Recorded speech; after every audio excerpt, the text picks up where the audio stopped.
No, I'm not a big fan of subscription services for almost anything, but especially with a medium like video games because it's interactive. It's not something that's passive. It's something that you have to actively engage with. And I just don't like the idea of a subscription service for that kind of content because the type of content that you're going to get is wholly dependent on the number of subscribers that you have, because that's the amount of cash that you're going to have to take care of all of the expense. And then whatever's left over is what you're going to put into developing games. I'd much rather have developers take a chance with a really big, new, fresh IP and give me that content than content that I know is going to be hindered right up front because of a certain number of subscribers not being met and a certain amount of cash not being on hand to create content.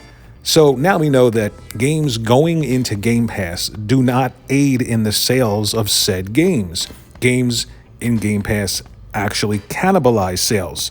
How do we know that? Microsoft themselves were forced to admit that recently because of all the ongoing legal issues between them and purchasing Activision. Now, I've always said that it doesn't make sense to put these big games into a subscription service because you're just going to take away that feeling that people have when those games come out, that they want to go out, they want to invest in these worlds and these characters. And the idea of just being excited about a service doesn't really help when it comes to being excited about an IP. I mean, look at the people that talk about Game Pass. They talk about it like it's a game. They just add to the list of games in there, and that is somehow the joy of being subscribed to it, rather than just saying, here comes a really great new game. I'm going to invest in that. It's just saying, well, we have 10 games, here's 11. Now here's 12. Now here's 20. That's not the way that I think people should engage with games, especially console gamers. Now I know that it is correct because sales of those games, what matters, people investing in each individual title is actively decreasing because of the Game Pass effect. Something else I'd like to point out is I'm seeing online in the social spaces around games and gaming, a lot of the people who are hardcore into Game Pass saying things like, of course, games in Game Pass cannibalize sales. Of course, we should have all known that. But these are the same people that were saying something completely different just 6 months ago. In fact, I've seen people say that you'd have to be a moron to not think that games going into Game Pass are going to decrease sales of those games. Well, I'd ask this question. Phil Spencer said that games in Game Pass increase sales a little while ago.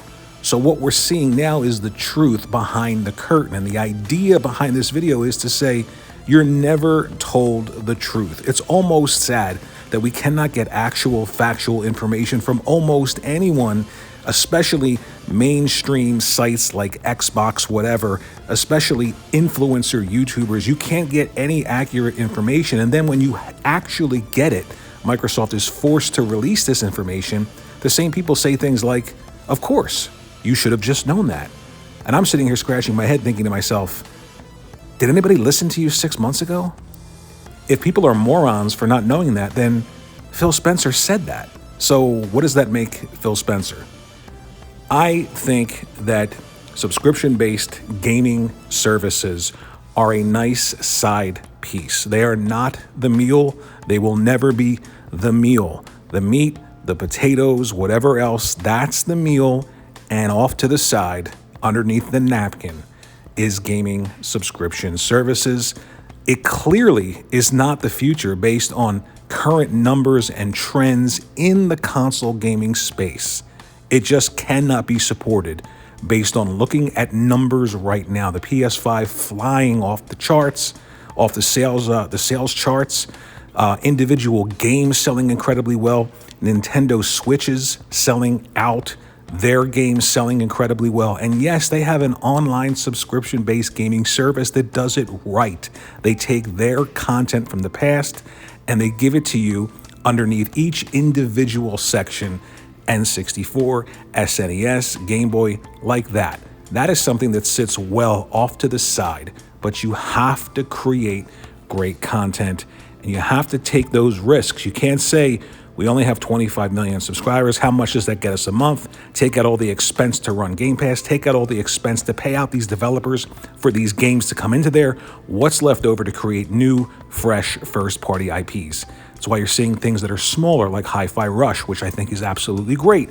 Looking at Redfall, doesn't look like a AAA game. The reason is because it has to go into a service that has a finite amount of cash, that doesn't mitigate risk well, doesn't push for a developer to take a risk by spending.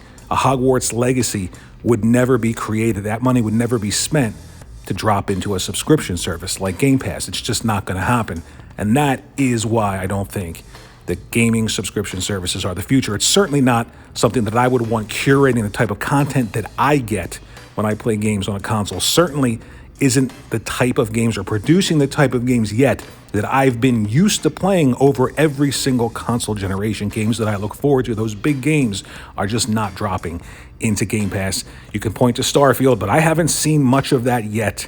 So we're going to have to wait and see if that is a full-fledged AAA game or if corners were cut severely to make sure that it fits under the constraints of a gaming subscription service. Thanks for watching this video. Let me know what you think in the comments section below, and I'll see you in the next one.